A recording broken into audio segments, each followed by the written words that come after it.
Surely you can't be serious. I am serious. And don't call me Shirley. Oh, Captain, my captain. I'm telling you straight, it's my way or the highway. Oh, command me, Lord. Now you want to get nuts? Come on, let's get nuts. Tell me something, my friend. You ever dance with the devil in the pale moonlight? I always ask that of all my prey. I just like the sound of it. I'll have what she's having. You have chosen wisely. It reminds us of all that once was good. And it could be again. My calculations are correct. When this baby hits 88 miles per hour, you're gonna see some serious... You're listening to the 30-something Movie Podcast. Classic movies, 30 years in the making.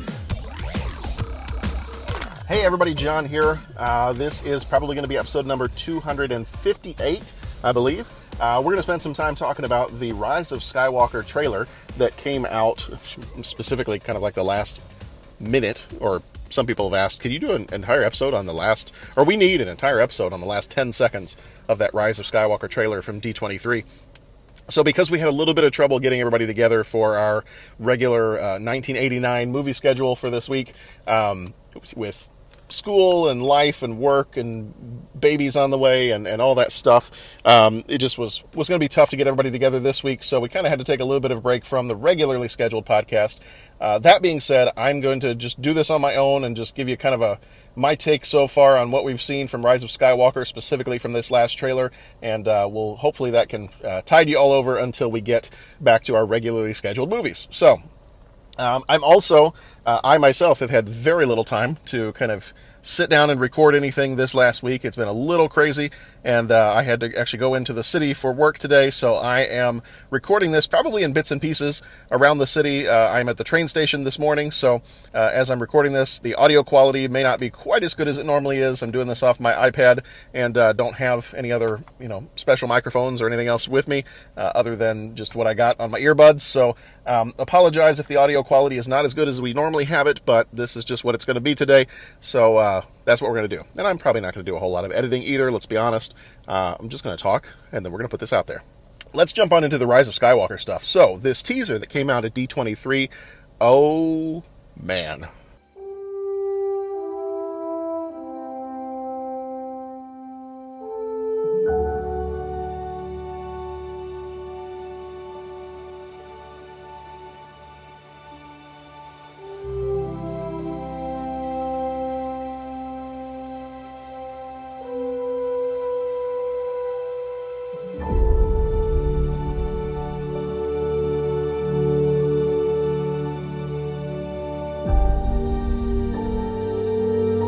Passed on all we know.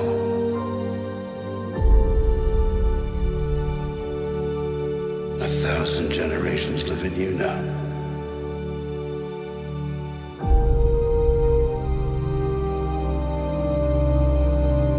But this is your fight.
That was crazy. That was some crazy, crazy stuff. I'm probably not going to spend a whole lot of time talking about... We've already talked about the other movies. We've done episodes when Force Awakens came out. We did it when Last Jedi came out. So I'm not going to spend a whole lot of time kind of going back to those movies. And I know a lot of people are coming into this one with mixed emotions. I think a lot of people were pretty split on The Last Jedi. I've got a sizable group of friends that did not like it at all. It's their least... In fact, not only did they not like it, they hated it. I've also got a very sizable group of friends that absolutely loved it, and then a sizable group that just really could care less. So, as with anything. I myself, I've said this before, I liked The Last Jedi. Did it have some faults? Sure, but so did every other Star Wars movie. That's all I'm going to say about that. I'm not going to go into massive detail on that. But going into Rise of Skywalker, I am excited for this one. I'm excited for every Star Wars movie that has ever come out, and I will be from here going forward.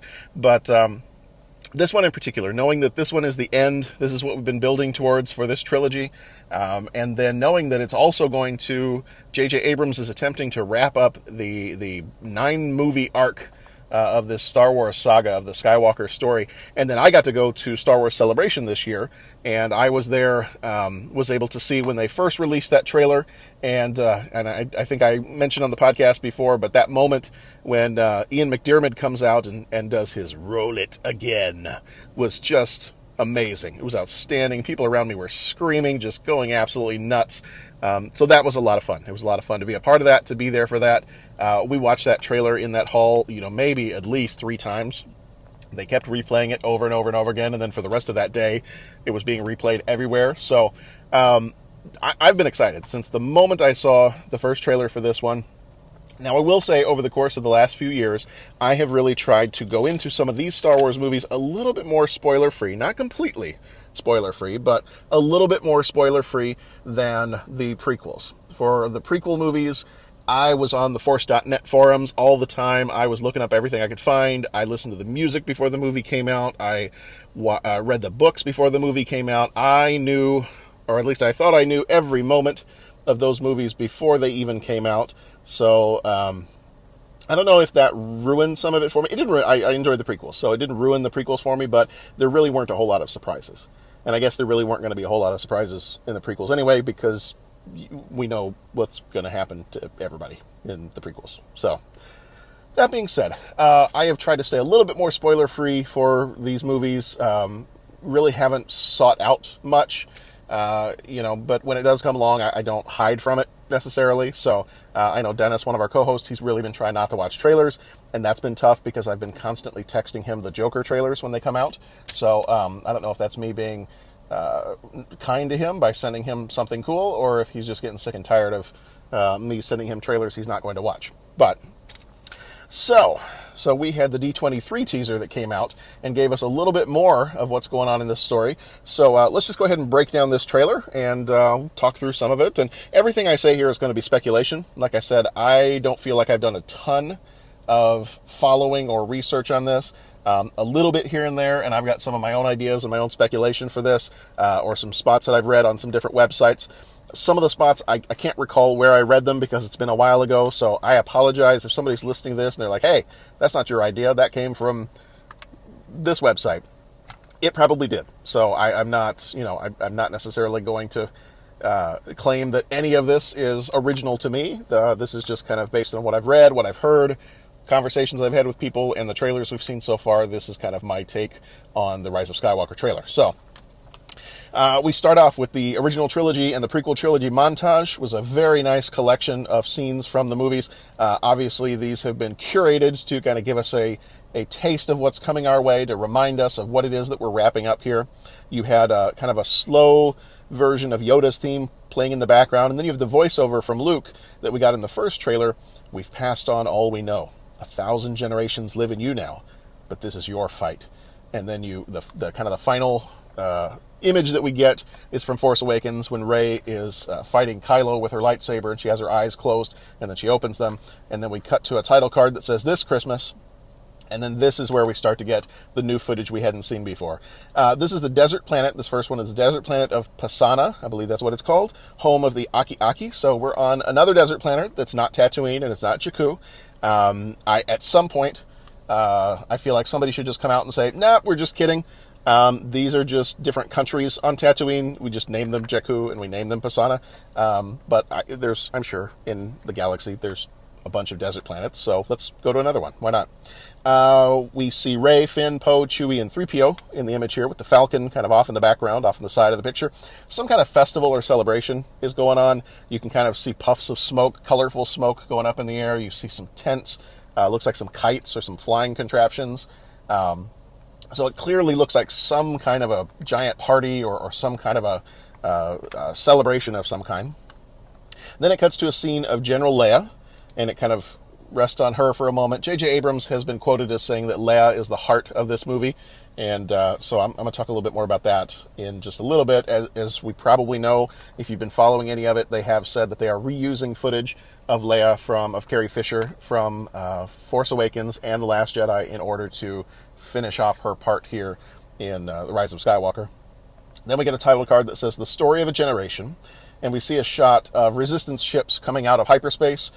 We see X-Wings, Y-Wings, B-Wings, A-Wings, the Blockade Runner, and one ship that I didn't necessarily recognize. I was going to go try to look it up, didn't get a chance to. Part of it looked a little bit like, I feel like it looked a little bit like Dash Rendar's ship from the Shadows of the Empire stuff. I could be totally wrong. Some people are probably screaming at their phones right now, or their radios right now listening to this, and I didn't get a chance to look it up, so I don't know what that other ship was.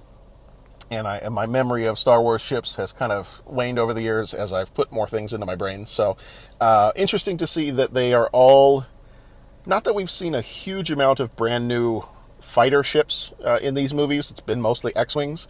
But interesting to see that we're not seeing anything new here. We're seeing it's all Rebellion-looking stuff. It's all from the old Rebellion era.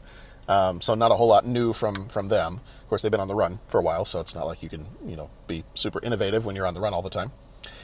The next scene, so many Star Destroyers. So very many Star Destroyers all lined up in a row. Yeah, so this is a lot of Star Destroyers. When this came on the screen, I was just like, oh, wow, that's, this is going to be big. It's going to be big. And it's on some kind of a stormy planet, or at least there's some kind of a storm going on. I have a thought about that I'm going to bring up in just a little bit as I kind of talk a little bit more about some of my speculations here. One thing to point out, too, is as I noticed, because I kind of stopped at different points in the trailer and really kind of tried to look at these frame by frame, these are Imperial Star Destroyers, too. They are not First Order. If you remember the difference between when we saw in... we saw in Last Jedi, but we also saw in The Force Awakens, the First Order Star Destroyers are a little bit more bulky. It feels like they have more kind of those tower structures on top, maybe looking a little bit more like a battleship, or what am I thinking of? Well, like a battleship, a regular Earth battleship, or some kind of like a aircraft carrier type thing, or something like that. So, these, though, are the Imperial. These are the original Imperial Star Destroyers. That's what it looks like from the picture that we got from the original trilogy. Then we get a shot of Finn and Janna, I think I'm saying that right, in a ship cockpit, and they look very concerned. They're looking at something. Maybe they're looking at the so many Star Destroyers that have shown up, or maybe something else equally concerning. And then we get a title card that continues from where it says The Story of a Generation, now a title card that says Comes to an End.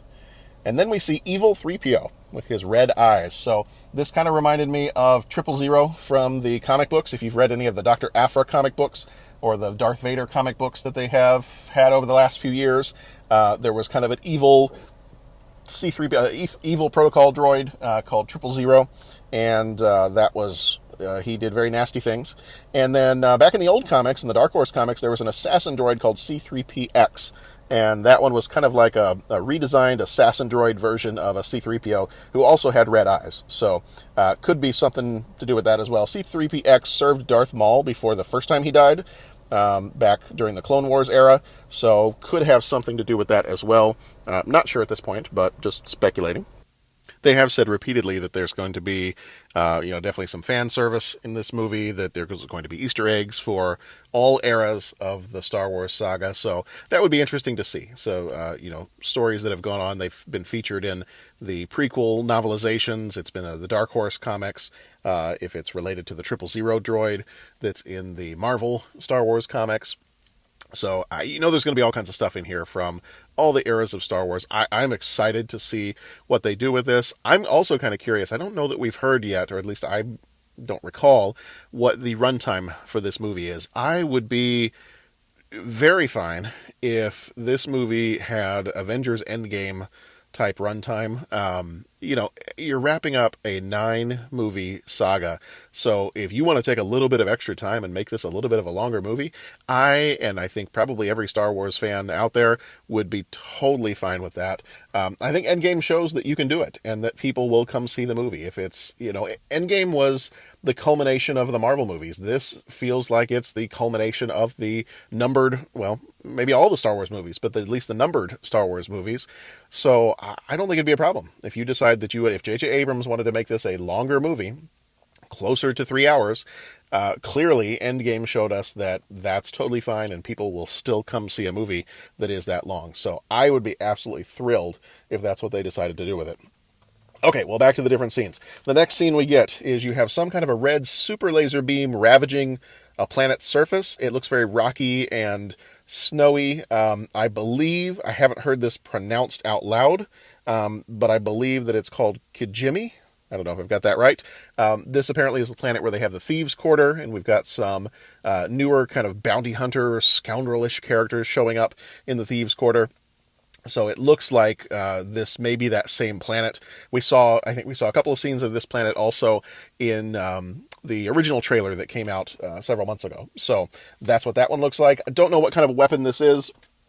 If it's some kind of a super laser again, if I don't know, if it's some kind of a mini version of Starkiller Base, or the Empire seems to keep coming back to the same things. Like their scientists really need to start innovating. But who knows what that is. Then we cut to Rey deciding to clear-cut a forest with her lightsaber. She's got a red ribbon on her hand. I don't know, what that's there for. Part of her training or something. But she's throwing her lightsaber, cutting down some trees, and then bringing it back, kind of boomerang style, back to her hand using the Force. I believe that they've said that this movie is meant to take place about a year, or at least a year, after the events of The Last Jedi. So what J.J. Abrams and a few other people have said is that Rey has had time to read the Jedi books that she had stowed away in the Falcon, and so clearly we're going to get to see some new Force abilities from her. She's probably much more confident in her abilities, much like Luke was in Return of the Jedi. We had a much more confident Luke Skywalker as he walked into Jabba's palace at the beginning of Return of the Jedi, and I feel like we're going to get a little bit of that in this movie. The scenes that we've seen with Leia in this movie have all, at least I believe, they've all been on a jungle planet. It looks like Rey is obviously cutting down these trees on a jungle planet. So I don't know if concurrently if she's been using these Jedi books, but also if Leia has been helping to train her a little bit. We don't know Leia's, we don't know where she is in the Force. Clearly she has the ability to use the Force. She's done so a few times in these movies, and she's pretty much the only other Jedi left alive. Now, I would imagine we're going to have Force Ghost Luke, or at least his voice. I think it's been said that he may show up as a Force Ghost. So we're going to have some of that. Yoda, we may see Yoda come back. We may see, some people have said we'll see Obi-Wan. We'll see, possibly we'll see Anakin.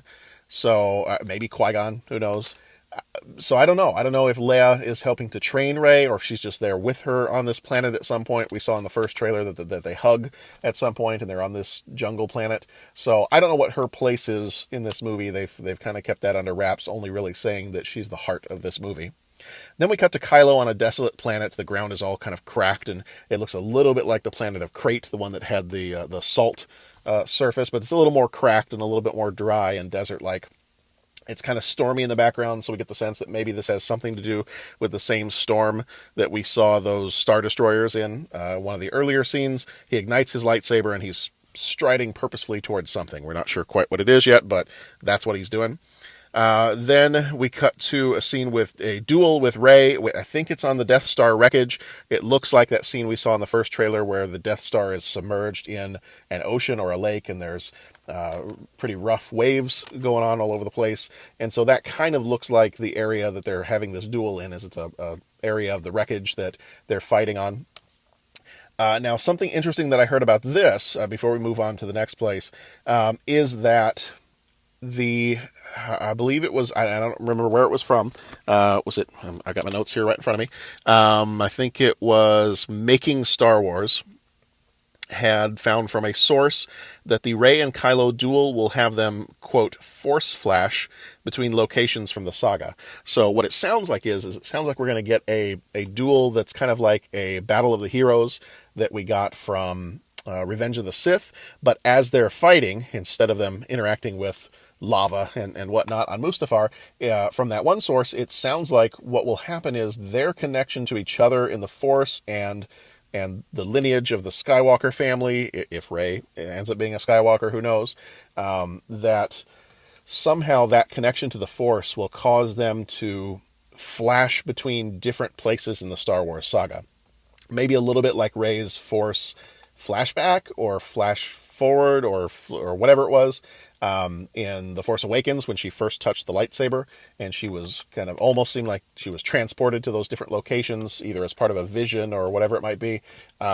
So you kind of get the sense that from this source that what's going to be happening is as they fight, they may suddenly flash to different places that we've seen. And I think that'd be a really cool way to wrap up this story, to say, hey, look, we have, maybe they flash to, for a moment, they're dueling on the catwalk in Empire Strikes Back in Cloud City. Maybe for a moment they're dueling on the second Death Star. Maybe they're on Mustafar for a second. Maybe they're on Geonosis. They're, all the different locations that we've been to in this Star Wars saga, they have the opportunity to come back and reuse those as a way to show that these two and whatever their connection is a culmination of what's been happening and trying to bring balance to the Force and all that. So I think that will be really cool to see. I'm looking for, if that's true, I'm looking forward to it. If it's not true, I hope it is true.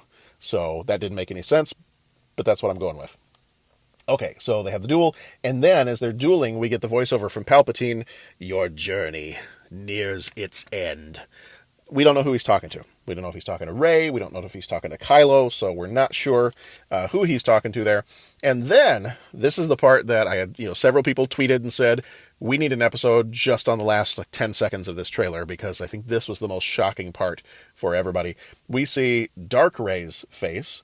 She's in a black jumpsuit, hood, looks very similar in some ways to the Darth Maul outfit, to kind of your typical Sith outfit. And she has a double-bladed, but the blades are next to each other, lightsaber ignited, so her face is kind of bathed in red. And then it cuts to a shot of Rey standing, and you get more of a full-body shot. And the dual-bladed lightsaber flips out to make a Darth Maul-style two-bladed lightsaber that's more of kind of a staff type thing. And as that flipped out, all of the Star Wars fans flipped out as well. And I remember watching that for the first time and thinking, whoa, okay, now things are getting real. This is crazy. This is insane. I'm really going to be looking forward to this.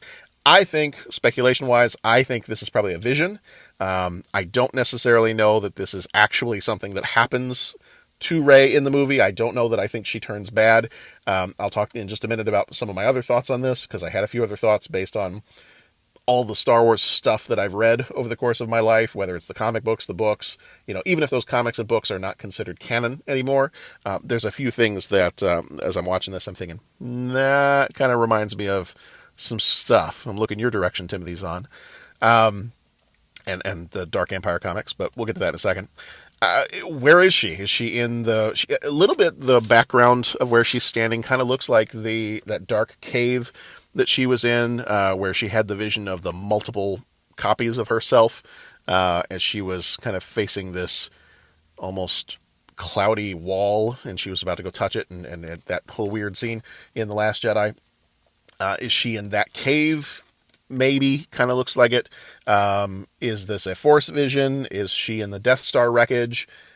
Don't know. So we don't know where this location is. We don't get a whole lot of clues from what's going on the screen there. So that's kind of, and then it cuts to the Rise of Skywalker title card, and that's where we are. So A couple of things real quick. At the D23 Star Wars Episode 9 panel, Rey and Kylo may have to team up to defeat the true evil, is what has been said by several people, I think including J.J. Abrams. So clearly, and from all indications, Palpatine is going to be the true evil behind all of what's gone on in the Star Wars movies up to this point. I think that's pretty clear. You know, we've got his, in the new poster they put out, it's his ghostly face that's in the background as the two of them are dueling. So it's clear that he's the puppet master. He's the one that's been doing everything. Snoke, I would imagine, has been a puppet of his this whole time. You know, everything that's happened up to this point is Palpatine. I think as much as this is the Skywalker story, what we may find out is it's more the Palpatine story. Because if it's true that, you know, there were always kind of indications, or I think maybe in some of the comics, it was either very heavily implied or revealed that Palpatine is responsible for the, lack of a better term, immaculate conception of Anakin Skywalker by manipulating the midichlorians.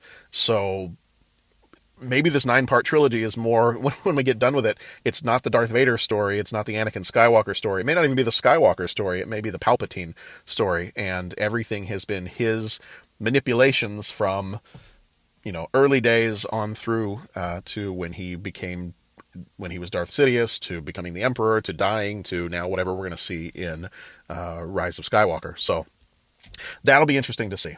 Let me jump directly to the Dark Rey part of it, because that's where I had a bunch of different people respond to me, or other people that I've seen have been like, what the heck was that? You got to tell me more about what's going on here. So basically, here's what I think is happening with Dark Rey. And I've pulled a couple of ideas from some spots on the internet that I found, just things that I've read, things that I've heard, some of my own thoughts on this. So I found a couple of different websites that were trying to list their theories on what the Dark Rey thing is here. So we'll go through a few of them here real quick. Is Dark Rey possessed by Palpatine? Does Rey at some point in this movie get possessed by Palpatine? Some people, I noticed this when I took a screen capture of that image of Rey, and I was going to put it into a program on my iPad, and then go through and kind of sketch out my own copy of it. And as I'm looking at it closely, her face looks a little distorted. Now, I don't know if that was just the when I took the screen capture, if it was a little bit low resolution, or if it just didn't, you know, capture happily, but there are bits of piece like around her mouth a little bit, and one side of her face that's in the shadow looks a little bit distorted. So I don't know if that's just the picture I took, or if it's actually something that happens in the movie. Is she possessed by Palpatine? I'm giving away a whole bunch of spoilers here and spoil whatever. I forgot to do the spoiler alert at the beginning, but I kind of feel like if you're listening to this episode, you kind of knew spoilers were coming your way. If you've never read the Dark Empire comics, I highly recommend the Dark Empire comics. Even if you're not a comic book reader, if you want an amazing Star Wars story, Dark Empire 1 is awesome. Dark Empire 2 is also really good. And then they finish it up with another one called Empire's End. So it was kind of a 3-part deal. But Dark Empire, the first Dark Empire, oh man, that's one of the first comic book stories that I remember reading as a kid, and it blew my little mind at the time that I read it. I was probably in middle school when I read it for the first time, and basically the premise is, I think it's like 6 years, may not even be 6 years, I think it's about 6 years after Return of the Jedi, and the spirit of Palpatine has come back. He's been floating around or doing whatever, you know, biding his time for about 6 years, and he's come back, and basically he has made clones of himself. He has young clones of himself, and he is making these clones so that he can fill these clones with his one at a time. I mean, he's not doing multiple clones at once, but he's using these clones as a new body for himself so that he can inhabit a body. And then it's kind of implied through that comic, I think, if I'm remembering it right, I haven't read it in years, that he has to keep cloning himself because the dark side power that he has corrupts physical matter faster. Like, the more powerful he is in the dark side, the more quickly physical matter gets corrupted, and so his clones age at an accelerated rate because of that. in that story, now there's a couple things in that story that would tie in nicely with Rise of Skywalker if that's the route that they're going. So in the Dark Empire comics, he makes these clones. He's trying to possess them, but the clones are not. I don't think the clones are working as well as he is hoping. He ultimately wants to possess an actual Jedi, and so in that story, Princess Leia is pregnant with twins. She and Han Solo are married. She's pregnant with twins. And he at one point finds out about that, and he really, really wants to somehow bring Leia over to the dark side so that he can possess at least one of her twins. Or is this? I'm probably remembering it wrong. This might be where the twins are already born, and this is her third child. See, now I'm forgetting it. Okay, either way, she's pregnant. And he wants the child so that he can inhabit the body of the child. Whether it's the twins, whether it's the third, it was Jason, Jaina were the twins, and then Anakin Solo was the third child. I don't remember. I don't have that in front of me in my notes. I'm just doing this off of memory. But either way, he wants a true, naturally born Jedi baby or unborn baby to inhabit, for his spirit to inhabit, so that he can come back full power, not have to worry about these clones anymore, and just do whatever it is he feels like doing. So that's basically Dark Empire. Luke actually ends up going over to the dark side in Dark Empire. He thinks that by going over to the dark side, he kind of comes up with the idea that that's what his father was trying to do, that Darth Vader was trying to defeat the dark side from within, and it didn't work out for him. That's what Luke says he's going to do. He's like, well, we haven't defeated it from the outside. Let me join the dark side. It's the only way that we can do this, is for me to join the dark side, and I'll defeat it from within. Leia is much stronger in the Force. She has her own lightsaber in Dark Empire. So, there's a few hints here and there of things that they could be using in this movie for Rise of Skywalker. The other thing that made me think that this is a Dark Empire nod is the planet where we seem to have this storm going on, where we have the lined up Imperial Star Destroyers. We have Kylo Ren on that planet. We see the lightning in the background and the storm. In Dark Empire, that was a Force ability that Palpatine seemed to have, was he could conjure up these dark side storms and just suck ships, like entire capital ships, huge starships. He could just suck them into this storm and have them be destroyed. And I don't recall if at one point there was a way for him to transport things through these storms or just to destroy things using these Force storms, but he would cause these storms to then just come down on a planet and just ravage the planet and destroy anything that he so chose.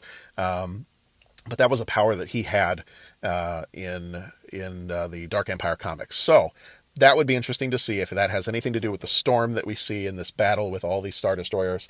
They're all lined up very symmetrically too. That's another thing in the comics and in the books was they always said, and I think this was the Timothy Zahn books, where they said that Palpatine, the reason that the Empire was fought so well and why everything collapsed so suddenly when he died in Return of the Jedi was that he was using, I think with Luke, they always called it Jedi battle meditation.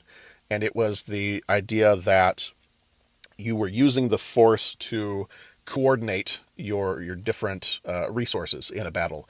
In the Timothy Zahn books, that's one of the reasons that Grand Admiral Thrawn went to go get the Jedi Master Joruus C'baoth in those books, so that he could have a dark Jedi that would kind of work with him and be his method of battle meditation to coordinate the forces and have them fight better and more in sync with each other.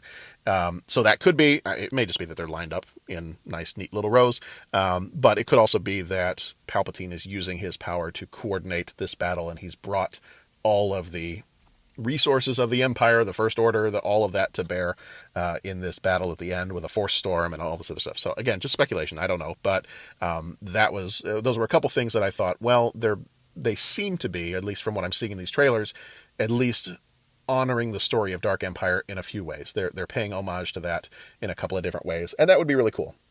Again, I don't know if he possesses Rey. I think that my second thing I have written down here, I think that it could be that it's just a vision, that Rey is having a vision just like she did when she touched the lightsaber. This could be a Force vision, just like how Luke fought Vader Luke in Empire Strikes Back in the Dagobah Darkside Cave. Yoda in the Clone Wars cartoon fought evil Yoda in a vision. So each of our Jedi have, at different times, had to fight kind of an evil version of themselves as part of a vision. So it could always be that kind of a situation where Rey is having this vision and she's seeing a possible future if she goes down the wrong path, and she has to fight it. And, that's kind of what that is. So could be. I think that's a pretty strong indication that it could be something like that. It kind of has that vibe to it. It could be that it's a clone. So kind of going back to the Dark Empire stuff, the Timothy Zahn books, The Heir to the Empire, Dark Force Rising, and Last Command.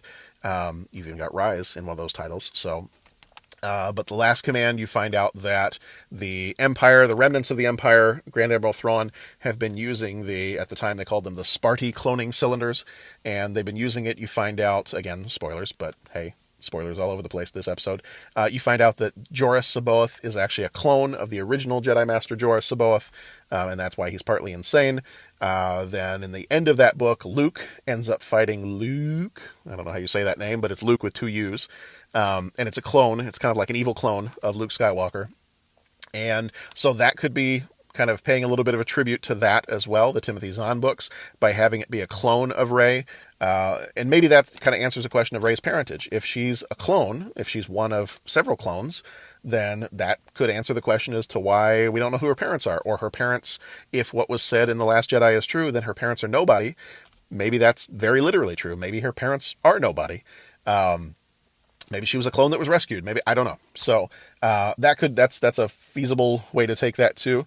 That could also give a different meaning to the multiple Reys we saw in the Dark Cave dream sequence in The Last Jedi, when she snaps her finger and all the different Reys snap their finger, and that would kind of give that an interesting twist if she is a clone and there's multiple Rey clones, or Palpatine's been using that in some way to kind of reclone himself another chosen one. Would explain her natural innate Force abilities too. And then it could be that Rey just goes Sith. Could be that she goes bad. I think at the D23 panel, Kelly Marie Tran, who plays Rose Tycho, said the end of this film will be groundbreaking in a good way. And something else I found said that in the Star Wars annotated screenplays, and I remember hearing about this too, that George Lucas originally was actually going to have Luke turn bad in Return of the Jedi. He was going to destroy the Rebel fleet, and Princess Leia was going to have to save everybody. That is actually what happens in the Dark Empire comic. So if they're again paying tribute to some of these things of the past, you have the Dark Empire comic, you've got one of the original drafts of George Lucas's screenplay, you've got the Timothy Zahn books. I feel like, for not that you want to pander to fans that were inappropriately hating towards The Last Jedi. If you didn't like Last Jedi, I'm not saying that you can't like The Last Jedi. I'm saying people that took it to an extreme level, like personal attacks on the actors and things like that. I think that because it was in some ways such a departure from what fans were expecting, I think this could also be J.J. Abrams' way of saying, hey, I see you fans. I understand that there were some things that you didn't like about The Last Jedi. I'm not going to necessarily undo those, but here, I'm going to give you some stuff that I think you're going to think is kind of cool. So I could see that happening as well. Again, I know I've said this in the past. I know people have strong feelings. Star Wars fans have strong feelings about The Last Jedi. And I've given my opinion before. I'm not saying you have to love that movie. I'm just saying for those people that took it to just such an extreme, inappropriate, hate-filled level, that's not appropriate for anybody. So that's all I'm saying with that. The other thing that I think is kind of interesting too is the idea of what's going to happen with this bond that has kind of been formed between Rey and Kylo Ren. We definitely saw that with Snoke, that Snoke was manipulating this bond. And I think that goes to this Force Flash duel thing as well. We saw at the one point when Kylo and Rey were talking to each other through this kind of Force bond that had been created between the two of them, that in one of the sequences, he comes away with seawater on his glove. And he notices that. So clearly, it's not just a vision. Like, they are in some way transported to that location. And I feel like that's going to only be stronger. And that lends some credence to this rumor that when their final duel, they're going to Force Flash between these different locations and times. And I've heard a few things too that time is going to be played with in this, and we don't typically have time travel in Star Wars movies, but it has been done in the Star Wars cartoons. It was done in Star Wars Rebels. To a degree, I guess you could say it was probably done in the Clone Wars too, with the Mortis trilogy, if you saw those episodes. Whether those are visions, whether it was time travel, whatever. So they've introduced the idea of time travel into Star Wars. So it's there. It could possibly be used. But this Force bond, this actually goes back to, as far back as I understand it, it went back to the Knights of the Old Republic video game. And it was kind of a way, I believe in the game, if I remember right, it's been, decades since I've played that game. But it was a way of sharing sharing health or shields or abilities or something like that between characters in the game. I think sometimes it was called Jedi kinship as well. But the idea was it was linking two Jedi together in some way. A lot of times in the books and comic books, it was a special bond between master and apprentice. I think in the Clone Wars cartoon, if I remember right, Palpatine used the Force bond that had been established between Yoda and Count Dooku, because they were master and apprentice, that he used that to manipulate some things. So that, I think, is something that's going to be interesting that may come up in this movie. I think we'll see something related to that. Obviously, that's going to be a great way to kind of manipulate that relationship between Kylo Ren and Rey.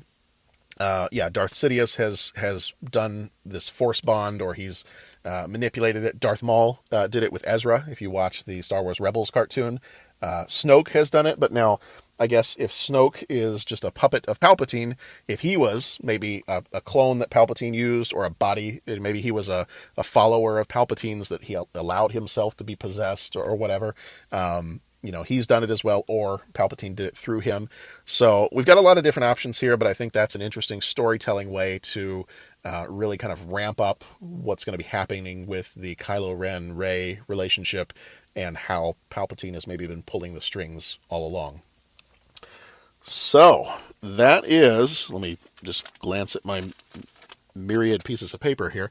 I think that's all the notes that I got. I tried to jot these down real quick, and wanted to make sure I had an opportunity to sit down and try to record some thoughts on it, especially because people had been asking. They're like, hey, can you do an episode just like on the last 10 seconds of that trailer? And like, challenge accepted. Not even a challenge. Like, yes, I would love to. So it just kind of came up, we've had some difficulty getting the guys together and recording. So it just seemed to be a good time for me to either, whether I'm sitting in my car or sitting at the train station or whatever, just take a moment and, just kind of throw some thoughts out there. I would love to hear what all of you think about this. Typically we're the 80s podcast. We do the 80s movies, but a lot of us are also Star Wars fans. We're fans of a lot of these other kind of genre movies, things like that. So, sometimes we've done episodes on the Justice League movie, the Batman versus Superman, that kind of stuff. But we're Star Wars fans as well. So I would love to hear what kind of your speculation is, what you're thinking about Rise of Skywalker. I am super excited about this. I cannot wait until December 20th. I am going to watch this movie so many times in the theater, or at least that's the plan. But I cannot wait for this movie. I am very excited. I'm excited that J.J. Abrams is going to be directing it. I was fine with Rian Johnson directing the last one, but definitely excited to see what J.J. will do with this, now that I think he has gotten the kind of fan service out of the way a little bit with The Force Awakens. There's a lot of responsibility, though, for this movie. You're tying up a 9-part saga. Although I did see, let me mention this one real quick. I did see from one website, they're like, what if they completely fake us out? What if they keep telling us, this is the last movie, this is the last movie, this is the last movie, and then in the final moments of the movie, Rey goes full-on Sith, and boom, credits. No. If they decide to do that, that's totally fine. But I'm like, no. Don't toy with my emotions like that. I think this is going to be the last part. I think that's clever. I think, you could totally do a fake out like that, but I think you'd have people going nuts. I think people love it, but at the same time, I think some people will be like, are you kidding me? Come on. This is supposed to be it. Let's wrap this up, and get onto the other Star Wars stuff that looks amazing. Didn't even have time to talk about The Mandalorian, just all the other stuff we're seeing. The fact that this is going to be the first time I think I've said this on the podcast since it's been announced, the Obi-Wan series that's on Disney Plus, that alone is going to have me subscribing to Disney Plus. Like, I have been wanting that movie for such a long time, an Obi-Wan movie with Ewan McGregor in it. Now that I know it's going to be a TV series, that's even better. Because lately, everything with like the Marvel TV shows, everything else, it's just so much of a better way. It's a more of a long form method of getting more character development, and I love the fact that it's going to be a TV series. That to me is even better than a theatrically released movie. Like, I am very excited about The Mandalorian, very excited about the Obi-Wan movie. Saw there's a Cassian Andor Obi-Wan TV series. Saw there's a Cassian Andor one coming out. So this is a great time. That's always a good time to be a Star Wars fan, but this is a great time to be a Star Wars fan. As I said before, I'd love to hear what you're all thinking about this. If you want to tweet at us, we're at 30podcast on the tweeters. We are on Facebook. We are on Instagram. We're on all those different places. If you want to call in, we are an audio medium, so we'd love to hear from you. If you'd like to call in, it's a voicemail line. It's not going to go through to any of our phones. You're not going to have any awkward conversations. But it's 872-35-MOVIE or 872-356-6843. So if you want to give us a call, if you want to leave a voicemail and just kind of let us know what you're thinking about Rise of Skywalker, what you're excited for, what you thought when you saw this trailer, we would love to hear from you. So we would really love it if you give us a call or tweet at us or email or any of those things. Go to 30podcast.com. That'll give you the place where you can find all of our social medias, our email, our voicemail, all that good stuff. So until next time, be excellent to each other, and may the Force be with you.